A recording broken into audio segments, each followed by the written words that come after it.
Screen share చేసి చదివించమంటారా మీరు? Excellent excellent Mataji, తెలుగులోనే ఉండండి మాతాజీ, తెలుగులోనే ఉండండి Mataji. Okay, Hare Krishna. Screen share ఎవరైనా చేస్తున్నారా? స్క్రీన్ షేర్ మాతాజీ కొంచెం చేయరా? ఓకే మాతాజీ, హరే కృష్ణ చేస్తాను. హరే కృష్ణ. హరే కృష్ణ ప్రభుజీ.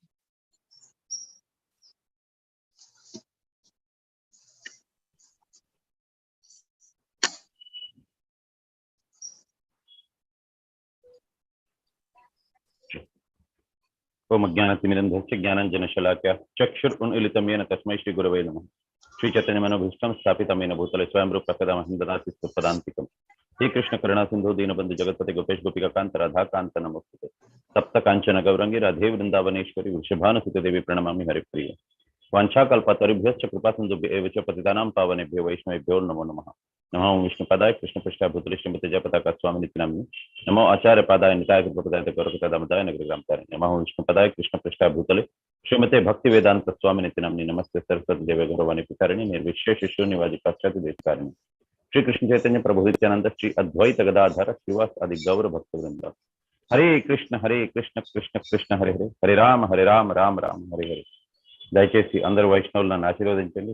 సరైన వాక్యాలు సరైన సమయానికి సరైన ఉద్దేశంతో వచ్చేలాగా ఈరోజు నా గురువు గారైన జయపతాక మహారాజ్ వారు మరియు శ్రీల ప్రభుపాదుల వారు నా చేత ఎంత మేరాన పలికిస్తారు, నేను అంత మేరాన పలికేదానికి ప్రయత్నిస్తాను. సో సెకండ్ క్యాంటో 10వ అధ్యాయం 4వ శ్లోకము. సో ఇప్పటిదాకా మనకి 10th క్యాంటోలో 3 శ్లోకాలు జరిగింది. సో దానికి జస్ట్ అంటే ఇప్పటిదాకా జస్ట్ ఒక చిన్న సమ్మరీ, బ్రీఫ్ సమ్మరీ. సో ఇక్కడ సుఖదేవ గోస్వామి చెప్తున్నారు ఏంటి అని అంటే, ఓవరాల్ గా ఇది భాగవతంలోని 10వ అధ్యాయం అనేది 10 భాగాలుగా విభజించబడ్డాది. సో అసలు ఓవరాల్ గా క్రియేషన్ ఎలా జరిగింది, అసలు సో సృష్టి ఎలాగ సృజన చేయబడ్డాది, మళ్ళీ దాని తర్వాత మళ్ళీ సృజన ఏ రకంగా చేయబడ్డాది, మళ్ళీ ఇంకా గ్రహాలు అవంతా కూడా ఏ రకంగా వచ్చాయి, తయారైబడ్డాయి, మళ్ళీ భగవంతుడు ఏ రకంగా ప్రొటెక్షన్ ఇస్తారు, సో ఆ రకంగా సైన్స్ ఆఫ్ గాడ్, ఇంకా మళ్ళీ భగవద్ధామానికి ఎలా చేరుకునేది. సో క్రియేషన్ అంతా బేసిక్ ఇది. అందుకోసం భగవంతుడు దీనికోసం అని ఈవెన్ భగవద్గీతలో కూడా చెప్పారు ఏంటి అని అంటే, ఈ ముల్లోకాలు క్రియేషన్ అదంతా నా పని కాదు, ఏకాంశేన స్థితో జగత్, అంటే ఒక చిన్న అంశ, నా యొక్క చిన్న అంశం మాత్రమే ఇదంతా కూడా చేసేస్తుంది, దానికి నేను అవసరం లేదు అని. కాకపోతే భగవంతుడి యొక్క ముఖ్య వర్క్ ఎక్కడ వస్తుంది, పని ఎక్కడ వస్తుంది అని అంటే, bringing back to Godhead. ఆఖరిలోని ఏదైతే ఉన్నాయో 9వ, 10వ, 11వ, ఇది 8వ, 9వ, 10వ, ఆ వర్క్స్ భగవంతుడికి అది మెయిన్ వర్క్ అన్నమాట. భక్తులని మళ్ళీ భగవద్ధామానికి పిలుచుకొని వచ్చేది. అందుకోసం మీరు ఎక్కడైనా చూడండి, భగవద్గీతలో అంతా కూడా ఈవెన్ క్రియేషన్ వాటన్నిటికీ కూడా నేను చేయను, ఇదంతా కూడా మాయ, అంటే నా బహిరంగ శక్తి ఇదంతా చూసుకుంటుంది అని చెప్పని భగవంతుడు ప్రతి దగ్గర కూడా అతను ఏమి పని చేయరు, అదంతా కూడా భగవంతుని యొక్క అంశ చూసుకుంటుంది అని అంటారు, ఇంకా ప్రకృతి చూసుకుంటుంది అని అంటారు. కానీ భగవంతుడు చేసే పని మరి ఏంటి అని అంటే 9వ అధ్యాయంలో చెప్పున్నారనమాట. ఏంటి అని అంటే, ప్రతి ఒక్క భక్తులకి అంతా కూడా ఏది కావాలి అనేది అది మాత్రం నేను చూసుకుంటాను అని చెప్పనన్నారనమాట. సో అనన్య చింతయంతో మాం ఏ జనా పర్యుపాసతే తేషాం నిత్యాభియుక్తానాం యోగక్షేమం వహామి అహం. ఇక్కడ భగవంతుడు చెప్పింది నేనే చూసుకుంటాను అని. సో ఇప్పుడు మనం 4th శ్లోకానికి వద్దాము.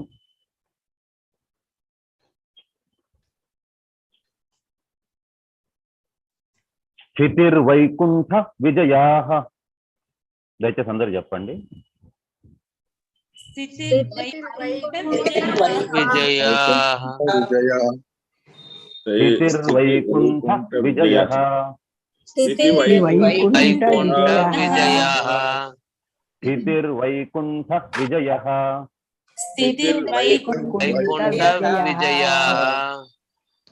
పోషణం తద్ అనుగ్రహః. పోషణం తద్ అనుగ్రహః. పోషణం తద్ అనుగ్రహః పోషణం మన్వంతరాణి సద్ధర్మ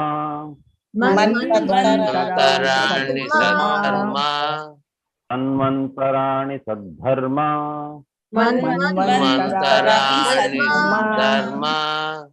మన్వంతరాణి సద్ధర్మ మన్వంతరాణి సద్ధర్మ పూతయః కర్మ వాసనాః పూతయః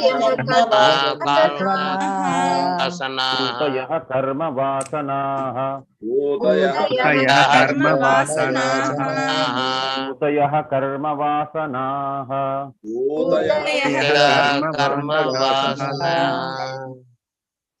స్థితిర్వైకుంఠః విజయః పోషణం తద్ అనుగ్రహః మన్వంతరాణి సద్ధర్మ ఊతయః కర్మ వాసనః. ఓకే, మళ్ళీ ఒకసారి చదువుతాను. వైకుంఠ విజయ పోషణ తదనుగ్రహః మన్వంతరాణి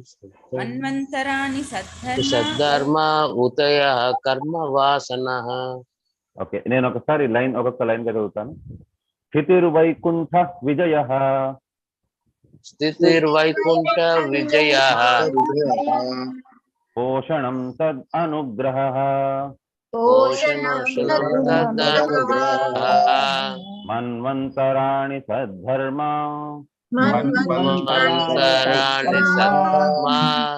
పూతయః కర్మ వాసనః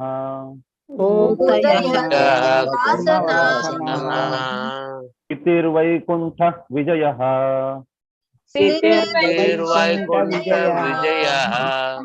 పోషణం తద్ అనుగ్రహః మన్వంతరాణి సద్ధర్మ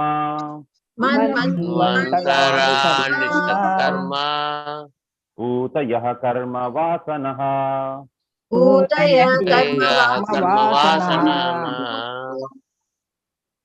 ఎవరైనా చదవాలనుకుంటే చదవచ్చు. హరే కృష్ణ హరే కృష్ణ ప్రభుజీ. స్థితిర్వైకుంఠ విజయః పోషణం తదనుగ్రహః మన్వంతరాణి సద్ధర్మ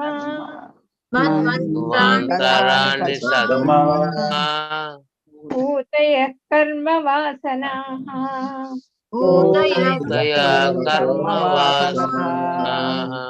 హరే కృష్ణ. ధన్యవాదాలు. హరే కృష్ణ ప్రభుజీ. స్థితిర్వైకుంఠ విజయ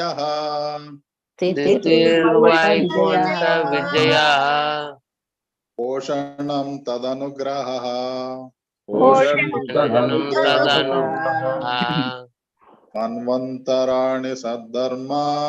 మన్వంతరాణి సద్ధర్మ పూతయః కర్మ వాసనాః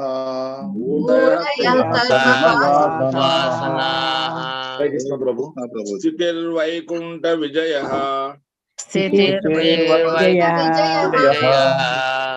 పోషణం తదనుగ్రహః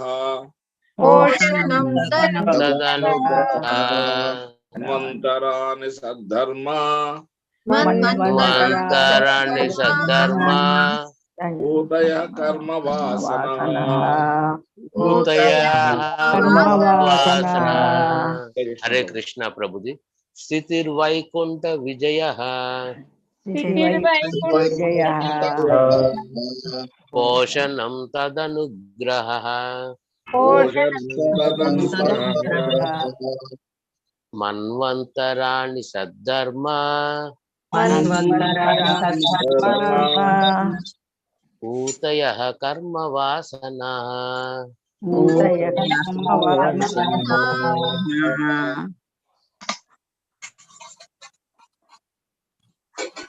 హరే కృష్ణ. స్థితిర్వైకుంఠ విజయః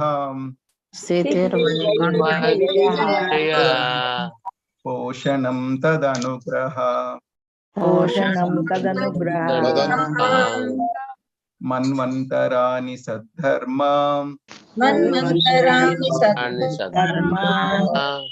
పూతయః కర్మ వాసనాః భూతయః కర్మ వాసన హరే కృష్ణ మాతాజీ. హరే కృష్ణ. స్థితిర్వైకుంఠ విజయః స్థితిర్వైకుంఠ వైకుంఠ విజయ పోషణం తదనుగ్రహః మన్వంతరాణి సద్ధర్మ హరాణి సద్ధర్మ పూతయః కర్మ వాసనాః భూతయః కర్మ వాసన. హరే కృష్ణ. మాతాజీ. స్థితిర్వైకుంఠ విజయ స్థితిర్వైకుంఠ విజయ పోషణం తదనుగ్రహః పోషణం గ్రహ మన్వంతరాణి సధర్మ మన్వంతరాణి సద్ధర్మ పూతయ కర్మ వాసనాః భూతయః చదవచ్చా మాతాజీ నేను? చదవండి ప్రభుజీ. హరే కృష్ణ. స్థితిర్వైకుంఠ విజయః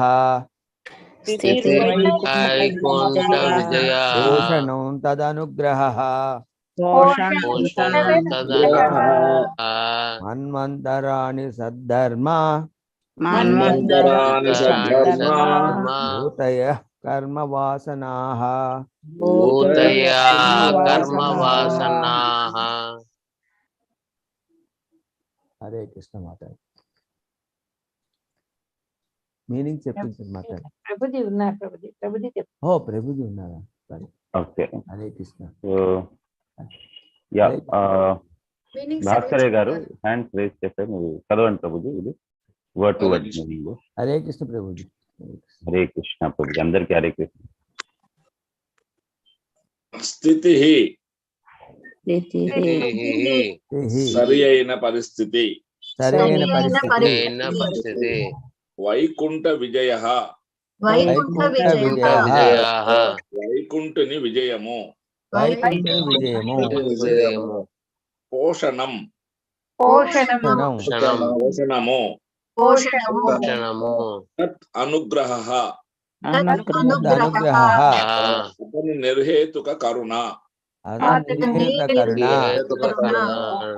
మన్వంతరాణి మనువుల శాసనము. తద్ధర్మ పూర్ణమగు విద్యుత్ ధర్మము. ఊతయః కర్మకు ప్రేరణము. కర్మ వాసనాః కామ్య కర్మాభిలాష. హరే కృష్ణ ప్రభు.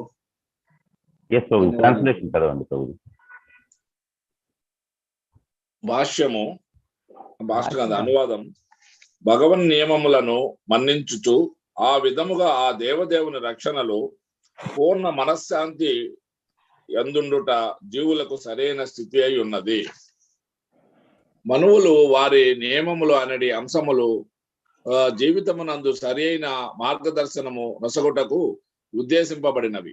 కామ్య కర్మాభిలాషయే కర్మకు ప్రేరణ అయి ఉన్నది. హరే కృష్ణ ప్రభు. హరే కృష్ణ. నెక్స్ట్ ప్రభు ప్రకాష్ రావు గారు, మీరు ఇది చదవండి ప్రభుజీ. భాష్యం ప్రభుజీ. భాష్యం. ఎస్ ప్రభుజీ. ఒక్కొక్క పారాగ్రాఫ్ చదువుదాము, అలాగే దాన్ని అర్థం చేస్తాం. అలాగే. హరే కృష్ణ. భాష్యం బై ప్రభుపాదకి జై. జై శ్రీల ప్రభుపాద. ప్రభుపాదకి శ్రీ ఈ భౌతిక జగము సృజించబడి కొంతకాలం పోషింపబడి భగవత్ సంకల్పన తిరిగి లయింపజేయబడును. విష్ణువు యొక్క తొలి ద్వితీయ అవతారంలో సృష్టికి కావాల్సిన అంశములు మరియు గౌణ సృష్టికర్త యగు బ్రహ్మదేవుడు సృష్టి నుండి తొలి పురుషావతారం మహావిష్ణువు, ద్వితీయ పురుషావతారం గర్భోదక సాయి విష్ణువు. గర్భోదక సాయి విష్ణువు నుండియే బ్రహ్మ ఉద్భవించను. ఇక మూడవ పురుషావతారం క్షీరోదక సాయి విష్ణువు. అతడే విశ్వమునందరి సమస్తమునందును పరమాత్మని రూపమున వసించి బ్రహ్మచే సృష్టింపబడిన సృష్టిని పోషించును. ఓకే, బ్రహ్మదేవునికి ఒక్క గల నిమిషం ప్రభుజీ, ఒక్క నిమిషం ప్రభుజీ. అలాగే. ఇప్పటిదాకా మనం ఫస్ట్ క్యాంటోలోనే తెలుసుకున్నాము. చాలా మంది ఏమనుకుంటారంటే విష్ణు యొక్క అవతారం, దశావతారాలు మత్స్యావతారం, కూర్మావతారం, ఈ రకంగా ఇవన్నీ అని అనుకుంటారు. కాబట్టి విష్ణువే ఒరిజినల్, కృష్ణుడు తన ఇన్కార్నేషన్ అని అంటారు. అది చాలా తప్పది. యాక్చువల్ గా కృష్ణుడు విష్ణువు వస్తారు. ఈవెన్ మనం ఫస్ట్ క్యాంటోలో కూడా చూసాము, విష్ణువులు కూడా 3 విష్ణువులు ఉన్నారు, ఒకరు కాదు ఉండేది. సో ఒకటి క్షీరోదకశాయి విష్ణు, కారణోదకశాయి విష్ణు అండ్ గర్భోదకశాయి విష్ణు. సో కారణోదకశాయి విష్ణునే మహావిష్ణువు అని కూడా అంటారు. సో అతను ఫస్ట్ ఇన్కారినేషన్ అనమాట. ఇన్కారినేషన్ అంటే అవతారం. సో అసలు ఒరిజినల్ ఎవరు అంటే కృష్ణుడు ఒరిజినల్. కృష్ణుడి నుంచి మహావిష్ణు అనగా కారణోదకశాయి విష్ణు వచ్చారు. సో కారణోదకశాయి విష్ణు వచ్చిన తర్వాత సెకండ్ ఇన్కారినేషన్ వచ్చి గర్భోదకశాయి విష్ణు. గర్భము నుంచి ఇది వచ్చింది, అతని నాభి నుంచి కమలం వచ్చింది. సో కమలంలోని బ్రహ్మ వచ్చారన్నమాట. సో ఈ రకంగా పురుష అవతారంలోని సెకండ్ ఇన్కారినేషన్ గర్భోదకశాయి విష్ణు. గర్భోదకశాయి విష్ణు నుంచి బ్రహ్మ వచ్చారు. దాని తర్వాత థర్డ్ పురుష అవతారం ఏదంటే క్షీరోదకశాయి విష్ణు. సో క్షీరోదకశాయి విష్ణువే ప్రతి ఒక్కరి హృదయంలోని పరమాత్మలాగా ఉంటారు. సో ఇక్కడ దాకా ఐ హోప్ అందరికీ క్లియర్ గానే ఉన్నది అనుకుంటాను. సో ఇది ఫస్ట్ 3 ఇన్కారినేషన్స్ అన్నమాట కృష్ణుడిది. సో దాని తర్వాత ఇక్కడ చెప్పబడింది ఏంటి అని అంటే okay, Kshirodakashayi Vishnu who lives in the as the super soul of every living being in the universe and maintains the creation generated by Brahma. So Brahma తయారు చేసిన సృష్టిని సో జగదాండంలోని అతను ప్రవేశించి ప్రతి ఒక్కరి హృదయంలోని పరమాత్ముడిలాగా ఉంటారు. అందుకోసమనే భగవంతుడు 9వ అధ్యాయంలో కూడా చెప్పారు, నేను అందరిలోని ఉంటాను, అట్ ది సేమ్ టైం నేను బయట కూడా ఉంటాను అని. అంటే అందరిలోని ఉండేది ఎవరు అంటే గర్భోదకశాయి క్షీరోదకశాయి విష్ణు. సో ప్రతి ఒక్కరిలోని హృదయంలోని పరమాత్మ స్వరూపుడుగా క్షీరోదకశాయి విష్ణు ఉంటారు. And at the same time మహావిష్ణువు లాగా కూడా ఉంటారు అతను ప్రతి ఒక్క జగదాండంలోని. ఎస్ ప్రభుజీ. బ్రహ్మదేవునికి గల పలువురు పుత్రులలో శివుడు ఒకడు. అతడే సృష్టిని లయింపజేయును అనగా విశ్వపు ఆది సృష్టికర్త విష్ణువే. సృజింపబడిన జీవులు నిర్హేత కరుణచే పోషించువాడు అతడే. కనుకనే వైకుంఠుని విజయమును సమ్మతించి విశుద్ధ భక్తులుగా తయారై ఈ ప్రపంచమున అడుగడుగున దుఃఖములు ఆపదలు కలిగి ఉన్నట్టువి. ప్రశాంతముగా జీవించుట బద్ధులందరికీ ధర్మమై ఉన్నది. బద్ధజీవులు ఈ భౌతిక సృష్టిని ఇంద్రియములను సంతృప్తిపరచుకొను స్థానముగా తలసి విష్ణుమాయచే మోహితులై ఉందరు. ఆ విధముగా వారు తిరిగి భౌతిక ప్రకృతి నియమములను అనగా సృష్టి లయము ప్రభావితులకు చుందరు. చెప్తారా ప్రభుజీ? ఎస్ ప్రభు. సో ఇప్పుడు ఇక్కడ చెప్తున్నారు, బ్రహ్మ యొక్క పుత్రుడు బ్రహ్మ నుంచే పుట్టారు, శివుడు కూడా. సో కాబట్టి ఇప్పుడు ఈ రకంగా ఎంతో మంది, ఈవెన్ నారద ముని కూడా బ్రహ్మ యొక్క మానస పుత్రుడు. సో ఈ రకంగా శివుడు కూడా బ్రహ్మ నుంచే క్రియేట్ అయ్యారనమాట. సో దీన్ని బట్టి ఏంటి అని అంటే, బట్ శివుడికి ఈ రెస్పాన్సిబిలిటీ అప్పచెప్పున్నారు.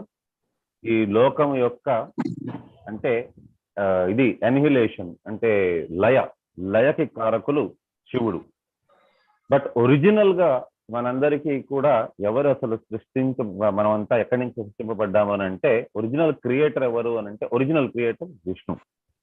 బట్ విష్ణువు ద్వారా క్రియేషన్ అనే బాధ్యతని ఇక్కడ ఇతను తీసుకున్నారు, బ్రహ్మ తీసుకున్నారు. అండ్ ఒరిజినల్ లయకారకులు ఎవరు అని అంటే కూడా అది కూడా విష్ణువే. బట్ ఇక్కడ లయకి ఇదంతా కూడా రెస్పాన్సిబిలిటీ తీసుకునింది శివుడు తీసుకున్నారు. సో ఒరిజినల్ గా సృష్టి స్థితి లయ అంతా కూడా కృష్ణుడే చూసుకునేది. బట్ అతను పర్సనల్ గా ఇదంతా కూడా చెయ్యరు. కాబట్టి అతను కొంతమందిని రిప్రజెంటేటివ్స్ ని పెట్టారు. వాళ్ళు మేర్ రిప్రజెంటేటివ్స్, అంతేగాని వాళ్ళే చేస్తారు అని కాదు. సృష్టి స్థితి లయకి మెయిన్ కారణం వాళ్ళు కాదు. సో ఈవెన్ దీంట్లో కూడా బ్రహ్మ సంహితలో కూడా ఇస్తున్నారు. ఎవరైనా చెప్పగలరు ఆ శ్లోకము? సృష్టి స్థితి ప్రళయ సాధన శక్తి రేఖ కరెక్ట్. చెప్పండి మాతాజీ. ఆయే వయస్య చూడకుండా చెప్తున్నా ప్రభుజీ. ఛాయే వయస్య భువనాని దుర్గా ఇచ్ఛానురూప యస చేష్టతే సా. ఇచ్ఛానురూపమపి యస్య చ చేష్టతే సా గోవిందమాది పురుషం భజామి. సో దీంట్లో క్లియర్ గా చెప్పున్నారు, సృష్టి స్థితి ప్రళయ సాధన శక్తి రేఖ. అన్నిటికీ కూడా కారణం విష్ణు కృష్ణుడు. బట్ ఇదంతా కూడా ఎవరు రాశారని అంటే బ్రహ్మ తన జీవితంలో తెలుసుకున్నదంతా కూడా రాశారు అతను. సో అది ఇక్కడ రెస్పాన్సిబిలిటీస్ కాకపోతే అతను ఓన్ గా ఏది వహించరు. ఆయన వహించేదంతా కూడా కేవలం భక్తుల్ని చూసుకునేది.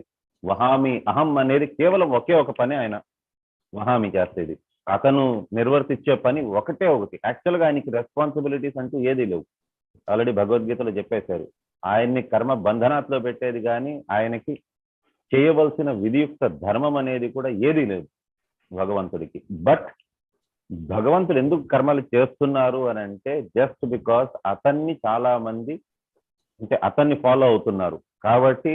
అతను ఒకవేళ ఈ రకంగా కర్మ చేయకుండా పోతే లోకం అంతా కూడా రూయినేషన్ కి పారైపోతుంది అనేసని భగవంతుడు కర్మలు చేస్తున్నారు. అది కూడా భగవంతుడు చేసే కర్మ ముఖ్యంగా ఒకటే ఒకటి, కొద్దిపాటు భక్తి చూపించినా ఒక్క అడుగు మనం వేసినా సరే కూడా 1000 అడుగులు పరిగెత్తుకుంటూ మన పక్కన వచ్చేదానికి తయారుగా ఉన్నారు భగవంతుడు. అదొక్కటే ఒకటి భగవంతుడు తీసుకున్న రెస్పాన్సిబిలిటీ. కాబట్టి కొద్దిగా గోవిందా అని మనం పిలిస్తే చాలు భగవంతుడు మనల్ని లాక్కొని వెళ్ళిపోతారనమాట. అందుకోసమనే కొండకి నడుచుకొని వెళ్ళేవారు ఆపద మొక్కుల వాడ అనాథ రక్షక గోవిందా గోవిందా అంటారు. అనాథ రక్షక అని అంటారు, ఆపద మొక్కుల వాడ. ఆపదలు వచ్చింది అని అంటే ఎన్నో ఇన్స్టెన్సెస్ ఉన్నాయి. ద్రౌపదీదేవికి ఆపద వచ్చినప్పుడు భగవంతుడు కాపాడారు. ఎందుకు అంటే భక్తురాలు ఆవిడ, చాలా పెద్ద భక్తురాలు. గజేంద్రుడికి ఆపద వచ్చినప్పుడు గజేంద్రుడు కేవలం ఒక పుష్పం తీసుకునేసరికి గజేంద్రుడిని కూడా కాపాడేశారనమాట. సో అలాగే ఎప్పుడైతే సుధామ వచ్చారో కృష్ణుడిని తలుచుకుంటూ కృష్ణుడి కోసాన్ని పరిగెత్తుకుంటూ వచ్చారు. సో ఈ రకంగా మనం ఎగ్జాంపుల్స్ తీసుకున్నామంటే కొన్ని లక్షల కోట్ల ఎగ్జాంపుల్స్ ఉంటాయన్నమాట మనకి. సో కాబట్టి భగవంతుడి యొక్క మెయిన్ రెస్పాన్సిబిలిటీ డివోటీస్ ని సంతృప్తి పరచడము, వాళ్ళ కోసం అనేసని వాళ్ళది భావక్షేమాలు చూసుకోవడం అనేది అది ముఖ్యమైన ఉద్దేశం, ముఖ్యమైన రెస్పాన్సిబిలిటీ భగవంతుడు. బట్ వీటన్నిటికీ కూడా రిప్రజెంటేటివ్స్ ని పెట్టున్నారనమాట. And thus pure devotees okay. And as such it is the duty of all conditional souls. And okay, and next thing, మనం భగవంతుడికి ఎందుకు జయము చెప్పాలి అని అంటే భగవంతుడికి మనం జయం చెప్పిన దానివల్ల చెప్పకపోయిన దానివల్ల భగవంతుడికి జయం అవుతుంది అని కాదు. ఎలాగో ఆ నెక్టర్ అయితే ఎలాగో జరుగుతుంది, భగవంతుడు ఎప్పటికీ జయమే. కాకపోతే మనం దాన్ని ఎక్నాలెడ్జ్ చేసాము అని అంటే మనం దాన్ని అర్థం చేసుకొని ఎస్ భగవంతుడు సర్వశక్తిమంతుడు, భగవంతుడే పరమ సత్యం, కృష్ణుడే పరమ సత్యం. కాబట్టి ఆయనకి మించిన సత్యం ఇంకోటి లేదు, ఆయనకి మించిన శక్తి ఇంకోటి లేదు, ఆయనకి సరసమానమైనది కూడా ఇంకోటి లేదు. కాబట్టి ఇది తెలుసుకున్నప్పుడు మనం మనసు పూర్తిగా భగవంతుని ఎప్పటికీ కూడా ప్రేమిస్తూ ఉంటాము, ఇష్టపడుతూ ఉంటాము. ఏ రకంగా అయితే ఒక తల్లి తన కొడుకు చేసే, కూతురు చేసే చిన్న చిన్న అల్లరి చేష్టల్ని వాటన్నిటినీ కూడా ఏది చేసినా సరే కూడా చిన్నప్పుడు తల్లికి అదంతా ముద్దుగానే అనిపిస్తుంది. ఏది చేసినా సరే కూడా చేతులెత్తి కొడుతున్నా సరే కూడా అది కూడా ముద్దుగానే అనిపిస్తుంది తల్లికి. సో ఈ రకంగా ఎందుకు అని అంటే అంత ప్రేమ ఉంటుంది. సో మనకి ఎప్పుడైతే భగవంతుడు సర్వశక్తిమంతుడు, అతనే మన పాలన పోషణ చూసుకుంటున్నారు, మనకి అనాది కాలం నుంచి మనం ఉన్నాము అని అంటే అతనే కారకుడు, మనకి అవసరం ఉండే ప్రతి ఒక్కటి కూడా సమకూరుస్తున్నది భగవంతుడే అనేది తెలుసుకున్నప్పుడు మనం అతనికి ఖచ్చితంగా ఆయనకి జయము చెప్పే తీరుతాము. సో ఇక్కడ అందుకోసం ఒక భక్తుడి యొక్క లక్షణం ఏంటి అని అంటే భగవంతుడికి జయకారాలు చెప్పేది అనేది అది భక్తుడి యొక్క లక్షణం. అది as such all the duty, as such it is the duty of the conditioned souls to acknowledge the victory of the Lord and thus become pure devotees and live peacefully in this world. So ఇక్కడ మనం ఆనందంగా మనం ఈ లోకంలో ఉండగలచాలి అని అంటే ముఖ్యంగా మనం ఏంటి అని అంటే భక్తుడు కాగలచాలి మనం. Where miseries and dangers are always in existence. So ఆ శ్లోకం ఎవరికైనా తెలుసా? ప్రతి ఒక్క అడుగులోని ఈ విపత్తులే ఉంటాయి అనేది శ్రీమద్ భాగవతంలోని ఫస్ట్ క్యాంటోలో ఉన్నది. ఇది ఎస్, పదం పదం ఏంటది? సమాశ్రితాయే పద పల్లవం. పాద పల్లవ ప్లవం. కరెక్ట్. చెప్పండి మాతాజీ. కొద్దిగా రాదు ప్రభుజీ. అది లాస్ట్ లోని సమాశ్రితాయే పాద పల్లవ ప్లవం మహత్పదం పుణ్య యశో మురారి భవాంబుదిం వత్సపదం పరం పదం పదం పదం యద్ విపదం నతేషాం. సో ప్రతి ఒక్క అడుగులోని విపత్తు ఉన్నది ఇక్కడ, ప్రతి ఒక్క అడుగులోని. సో కష్టం అనేది పార్ట్ అండ్ పార్సల్. మనకి ఏంటి అని అంటే జీవితంలోని కష్టం అనేది లేకపోతే మనం దాన్ని ఆనందం అనుకుంటున్నాం.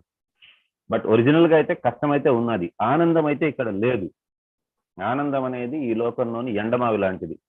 మనం దాని వెనకాతలు ఎంత పరిగెత్తుతూ ఉంటాం అదంత దూరం వెళ్ళిపోతూ ఉంటుంది. యాక్చువల్గా అదంతా కూడా ఒక ఇల్యూజన్ ఆనందం అనేది. సో కాబట్టి ఈ లోకంలోని సంతోషంగా ఉండగలచాలి అని అంటే మనం భక్తుడై ఉన్నాము అని అంటే మనం ఫ్యాక్ట్ని అర్థం చేసుకుంటాం. ఎందుకు పరిగెత్తున్నాము అని అంటే యాక్చువల్గా అది మన అవసరం కాదు. అవసరం దేనికి అని అంటే అది శరీరానికి అవసరం, ఆత్మకి కాదు. మనం ఎప్పుడైతే తెలుసుకుంటామో మనం ఆత్మ శరీరం కాదు అని, అప్పుడు పరిగెత్తడం మానేస్తాము. శరీరానికి అవసరం అయితే కాదు, అవసరం కూడా కాదు అది ఇన్ఫాక్ట్. సో కాబట్టి ఇంద్రియ భోగములు, కామ్య కర్మలు అవంతటిని మనం ఆపేసామనంటే మనం భక్తులైపోతాము. భక్తులైపోయామనంటే భగవంతునికి స్తుతి చేస్తూ ఉంటాం. భగవంతుని స్తుతి చేసామనంటే ఈ చుట్టుపక్కల ఉండే కష్టాలు, బాధలు అవంతా కూడా మనల్ని ఎఫెక్ట్ చేయలేవు.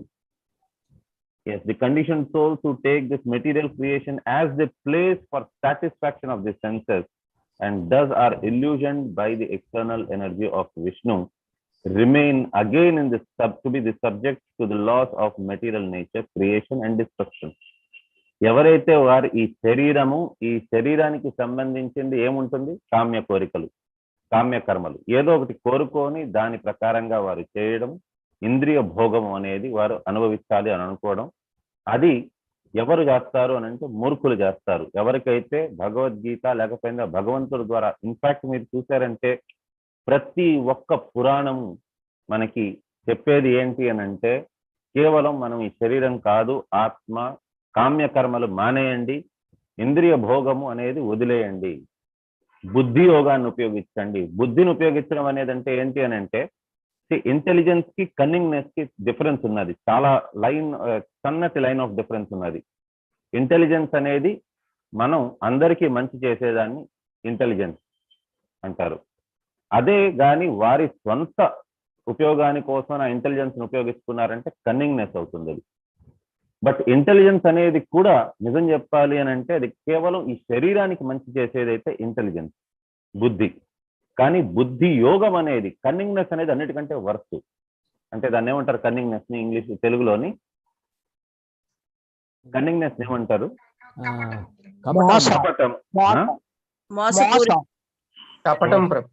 కపటము. సో ఈ రకంగా అంటే దుర్బుద్ధి కలిగి ఉండడం, వారి స్వలాభం కోసం అని ఉపయోగించుకునేది కన్నింగ్నెస్. కానీ ఎవరైతే అందరి మంచి కోసం ఉపయోగిస్తారో ఆ బుద్ధిని, దాన్ని ఇంటెలిజెన్స్ అంటారు, బుద్ధి అంటారు.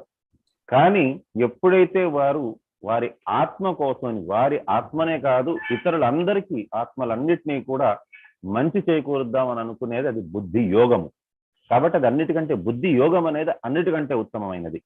కాబట్టి ఇక్కడ కృష్ణుడు భగవద్గీతలో కూడా చెప్పేది బుద్ధి యోగం ఉపయోగించుకొని నువ్వు తెలుసుకో, నువ్వు ఈ శరీరానివి కాదు, నువ్వు ఆత్మవి అనేసని. కాబట్టి అప్పుడు మీకు అనవసరమైన వాటి మీద అంతా కూడా నీ బుద్ధి యోగాన్ని ఉపయోగించుకొని నీ కామ్య కర్మలని, నీ ఇంద్రియ భోగము విలాసం చేసుకోవాలనుకునే ఈ ఆలోచనని పక్కన పెట్టే అన్నారు. ఎవరైతే దాన్ని ఒప్పుకోకుండా ఇంద్రియ భోగంలోనే మునిగుంటారో వాళ్ళ మీద ఖచ్చితంగా మనం ఏమవుతామనంటే అప్పుడు ఈ ప్రకృతి నియమాలకి లోబడి ఉన్నాం కాబట్టి ప్రకృతినే మన మీద ఇది చేస్తుంది అనమాట, ఆధిపత్యం అప్పుడు చేసి ఇక్కడే ఉంచేలాగా చేస్తుంది. మనం ఇన్ని జన్మలుగా ఇక్కడ ఉన్నాము, ఇప్పటికీ ఇక్కడే ఉన్నాము అని అంటే మనకి కామ్య కోరికలే కారణం. కాబట్టి ఫస్ట్ థింగ్ మనం చేయాల్సింది ఇక్కడ భగవంతుడు చెప్పేది కామ్య కోరికల్ని, ఇంద్రియ భోగంని మనం అనుభవించాలి ఇది అని అనుకునే ఆ దీని ప్రొపెన్సిటీని మనం పక్కన పెట్టేయాలి. యా, నెక్స్ట్ ఎవరు చదువుతారండి? హరే కృష్ణ ప్రభు. యా, హరే కృష్ణ ప్రభుజీ. విశ్వమునందలి అత్యున్నత లోకము మొదలుగా పాతాళ లోకము వరకు గల లోకములన్నీను నాశవంతములనియు బద్ధజీవులు పుణ్యకర్మ చేయగాని పాపకర్మ చేయగాని అంతరిక్ష వాహనము చేయగాని వానిలో ఎచటకేగినను మరణము తథ్యమనియు అనగా వివిధ లోకములందలి జీవన పరిమాణము వివిధముగా ఉన్నప్పటికీ భగవద్గీత యందు తెలుపబడినది. నిత్య జీవనమును పొందుటకు భగవద్ధామనమునకు తిరిగి చేరుటయే ఏకైక మార్గమై ఉన్నది. భౌతిక లోకములో కలుగునట్టి పునర్జన్మము అచ్చట ఉండదు. తమకు వైకుంఠునితో గల సంబంధమును మరిచిన కారణమున బద్ధజీవులు ఈ సరళ సత్యమును ఎరుగని వారై భౌతిక జగమునందే శాశ్వత జీవనమునకు యత్నములు కావింతురు.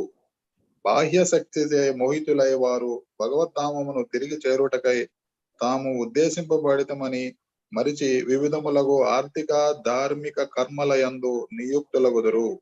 మాయా ప్రభావమున ఆ మరుపు ఎంత బలవత్తరముగా నుననగా బద్ధజీవులు భగవద్ధామమునకు చేర ఏమాత్రము కోరకుందురు. ఇంద్రియ భోగము వలన వారు ఇక్కడ ఫస్ట్ ఎక్స్ప్లెయిన్ చేస్తున్నాం. So in the Bhagavad Gita it is said in the beginning, topmost planet universe down to the lowest patal loka. Okay, so already భగవద్గీతలో చెప్పున్నారు మనకి టాప్ మోస్ట్ ప్లానెట్. సో అంటే మన భౌతికంగా ఉండే టాప్ మోస్ట్ ప్లానెట్ ఏది అని అంటే బ్రహ్మలోకం. బ్రహ్మలోకం నుంచి తీసుకొని పాతాళ లోకం దాకా ప్రతి ఒక్క గ్రహం, ప్రతి ఒక్క లోకము అన్నీ కూడా నాశనానికే అవి దారి తీయబోతాయి. అవి ఖచ్చితంగా ఏదో ఒక రోజు అవి నాశనం అయిపోతాయి. జస్ట్ దాని డ్యూరేషన్ మారుతూ ఉంటుందన్నమాట. సో ఆల్రెడీ మనం 4th చాప్టర్ లో కూడా చూసాము దానికి ఒక్కొక్క దానికి ఎలాగా ఎంతెంత లెంత్ ఉంటుంది అని.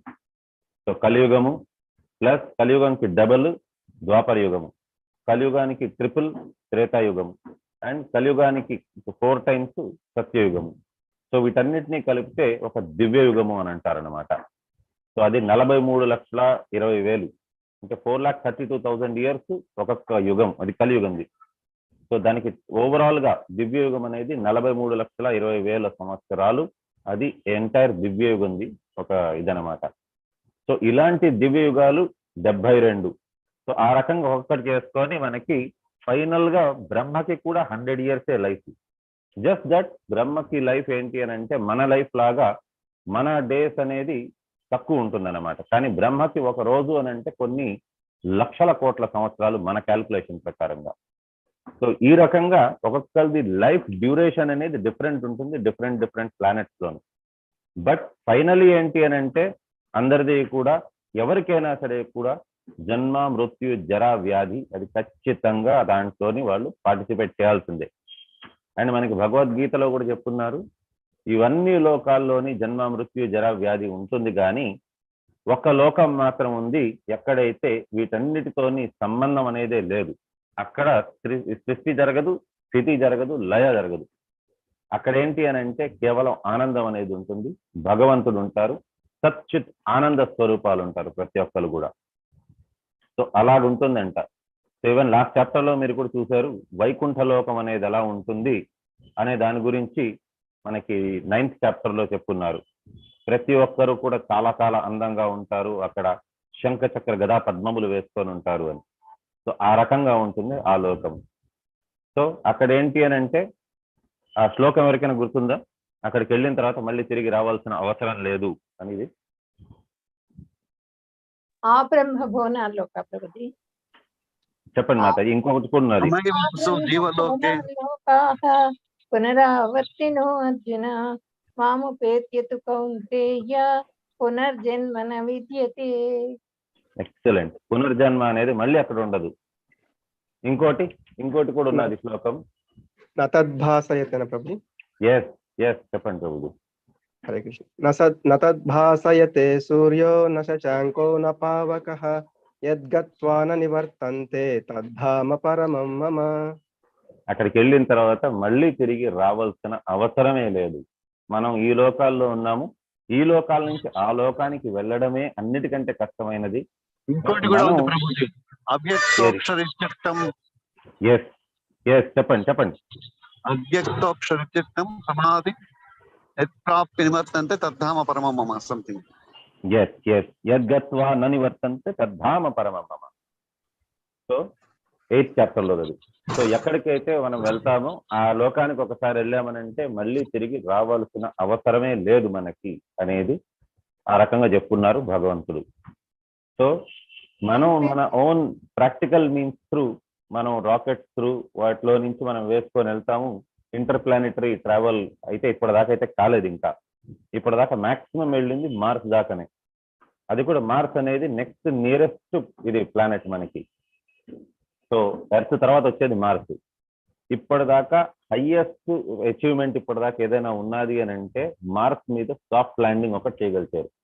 అంటే పక్కన ఉండే ప్లానెట్స్ కి మాత్రమే వెళ్ళగలిచారు ఎవరైనా సరే కూడా. దానికి మించి వెళ్ళలేదు. ఇంటర్ ప్లానెటరీ ఇది మాత్రమే. సో ఒక్కొక్క ప్లానెట్ మీదకి వెళ్ళేది అది కూడా ఇప్పటిదాకా రోబోట్స్ మాత్రమే వెళ్ళాయి, ఇంకెవ్వరు కూడా వెళ్ళలేకపోయారు. కాబట్టి అసలు అది కూడా ఒకవేళ సక్సెస్ఫుల్ అవుతుంది అనుకున్నా సరే కూడా, బట్ ఇదో పెద్ద లక్ అయితే కాదు, ఇదో పెద్ద అచీవ్మెంట్ కూడా కాదు. కాకపోతే మెయిన్ థింగ్ ఏమంటే going back to God head, అక్కడికి వెళ్ళడం అనేది చాలా చాలా ఇంపార్టెంట్. అక్కడికి వెళ్ళిన తర్వాత మళ్ళీ జన్మ మృత్యు జర వ్యాధి అనేది ఉండదు. So the conditioned souls being unaware of this very simple fact, because of forgetfulness, they're forgetting their relationship with the Lord of Vaikuntha, try to plan out permanent life in this material world. So manakandariki kuda manaku telisina ఇది కొన్నాయి 7 విచిత్రాలు, అంటే wonders, 7 world wonders మనం అంతా చెప్పుకుంటాం. కానీ యాక్చువల్గా original wonder ఏది అని అంటే ఇక్కడ ఈవెన్ ఇతన్ని అడుగుతారనమాట భగవంతుడు, భగవంతుడు కాదు, యక్షుడు ఇతన్ని అడుగుతారు, యుధిష్ఠిర్ మహారాజ్ని. సో నీకన్నిటికంటే ఆశ్చర్యంగా ఏమనిపిస్తుంది అని అంటే అతను చెప్తారనమాట, అహాని భూతాని గచ్చంతి హయమాలయం శేష స్థావరమిచ్చంతి కిమాశ్చర్యం అతఃపరం అని. అంటే ప్రతి ఒక్కరూ చూస్తూనే ఉంటారు, జనాలందరూ చచ్చిపోతున్నారు, కానీ వారందరూ కూడా ఇంతమందిని చూస్తున్నా సరే కూడా చచ్చిపోతున్నామనేసని వాళ్ళు స్టిల్ వాళ్ళు ఏమనుకుంటారనంటే మనం ఈ లోకంలో ఉంటాము, ఉండి మనం ఏదో ఒకటి సాధిద్దాము అన్నట్టుగా అనుకుంటారు. వాళ్ళ చావు ఎప్పుడు వస్తుంది అనేది వాళ్ళకు కూడా తెలియదు, రేపే రావచ్చు, ఎల్లుండే రావచ్చు. కానీ వాళ్ళు ఏమనుకుంటారనంటే వాళ్ళకి జీవితం పెర్మనెంట్ గా ఉంటుందని. అలాగే వారు నారద మునిని కూడా విష్ణు అడిగారు, సో నీకన్నిటికంటే ఏంటి ఆశ్చర్యంగా అనిపిస్తుంది అనంటే నారద ముని చెప్పారంట, సులభం భగవాన్ నామం జిహ్వాచవచవర్తుని తథాపి నరకం యాంతి కిమాశ్చర్యం అతః పరం. అంటే సులభం భగవాన్ నామం, భగవంతుడి నామము పలకడం అనేది చాలా చాలా సింపుల్. అదేమైనా కష్టమా? దానికి తపస్సు చేస్తేనే భగవంతుడి నామం దొరుకుతుందని ఏమైనా ఉందా? లేదు. జిహ్వాచ వచవర్తుని, నేలక మీద ఆ నామం అనేది హరే కృష్ణ కృష్ణ కృష్ణ హరి హరే, హరి రామ రామ రామ హరి హరి పలకడం అనేది కూడా చాలా సులభం, ఏ మాత్రం కష్టం కాదు. కానీ అయినప్పటికీ కూడా తథాపి నరకం యాంతి, అయినప్పటికీ కూడా జనాలు ఎందుకో తెలియదు నరకం పక్కకు పరిగెత్తూనే ఉంటారు. నరకం ముందు ఎప్పుడూ కూడా హౌస్ఫుల్ బోర్డే ఉంటుంది. వాళ్ళ కోసం అనేసి ఇంతమంది వస్తున్నారని చెప్పి నరకం స్పేస్ ని పెంచాల్సి వస్తుంది. ఎందుకోసం అది నాకు అర్థం కావటం లేదు నారాయణ. కిమాశ్చర్యం అతఃపరం, ఎందుకో నాకు తెలియదు కానీ ఇది చాలా చాలా ఆశ్చర్యం అనిపిస్తోంది నాకు. ఇంతమందికి భగవంతుడి నామం ఇంత ఈజీగా ఉన్నా సరే కూడా వారు దాన్ని ఉపయోగించుకోరు, దాన్ని అసలు. వారందరూ కూడా నరకానికే వెళ్తూ ఉంటారు. అది నాకు చాలా ఆశ్చర్యం అనిపిస్తోంది అని అంటారు.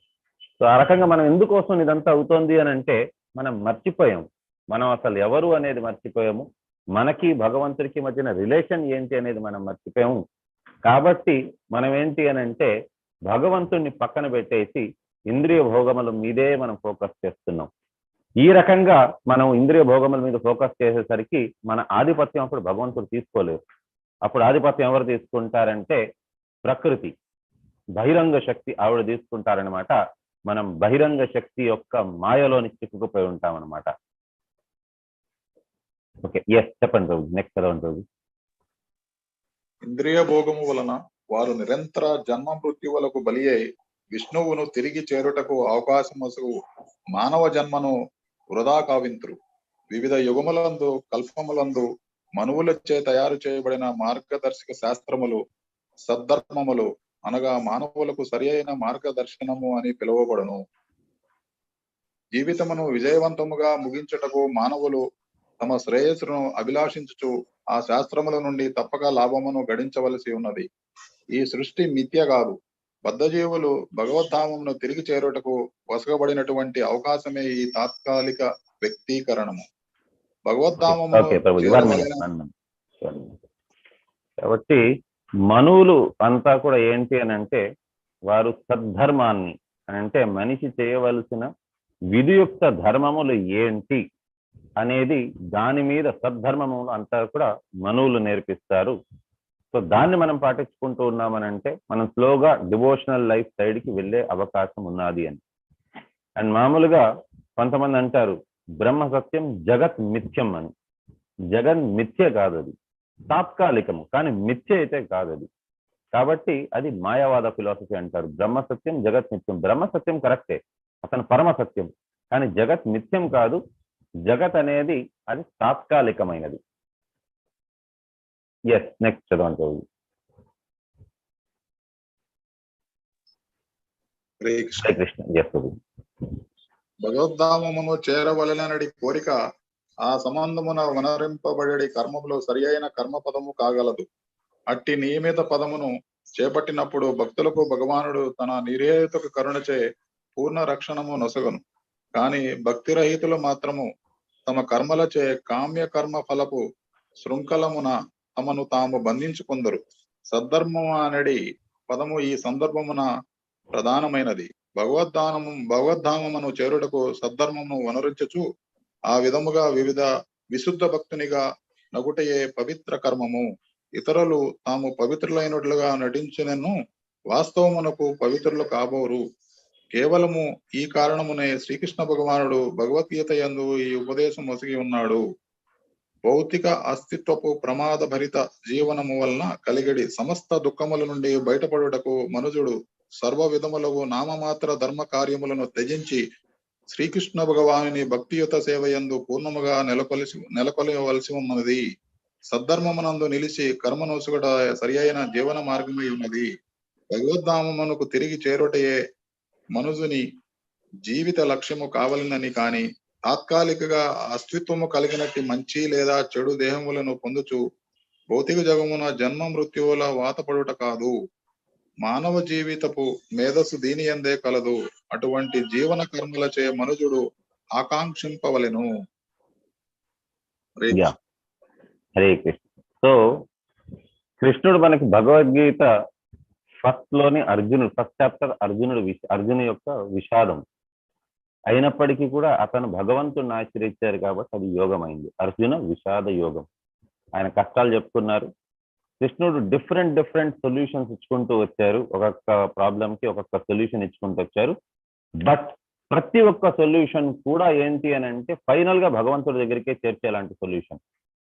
సో సెకండ్ చాప్టర్ ఏంటి? సాంఖ్యయోగం. తెలుసుకోవడం, నేను ఈ శరీరాన్ని కాదు, నేను ఆత్మని అని. అది తెలుసుకుంటే చాలు మనం భగవద్ధామానికి చేరుకోగలం. మళ్ళీ నెక్స్ట్ థర్డ్ చాప్టర్ కర్మయోగం. సో కర్మయోగం ద్వారా మనం తెలుసుకోవాలి నేను కామ్య కర్మలను చేయకూడదు అనేసని. సో భగవంతునికి కర్మ ఫలితాన్ని నేను విడిచిపెట్టాలి అని. అది చేసినా సరే కూడా భగవంతుడి ధామానికి చేరుకోవచ్చు. నెక్స్ట్ ఫోర్త్ది జ్ఞానయోగం. జ్ఞానం ద్వారా భగవంతుడి దగ్గరికి చేరుకోవచ్చు, అది కూడా తెలుసుకోవచ్చు. మళ్ళీ అగైన్ ఫిఫ్త్ కర్మయోగము. దాంట్లోని ప్రూఫ్తో పాటు చెప్పేశారు. జనక మహారాజు కూడా ఈ రకంగా కేవలం కర్మయోగాన్ని పాటించిన దానివల్ల భగవంతుడి దగ్గరికి చేరుకున్నారు అని. నెక్స్ట్ సిక్స్త్ అష్టాంగ యోగము. సో అష్టాంగ యోగం చేసిన దాని ద్వారా కూడా భగవంతుడి దగ్గరికి చేరుకోవచ్చు అని. నెక్స్ట్ 7th నుంచి 12 దాకా ప్యూర్ డివోషన్ గురించి చెప్పారు.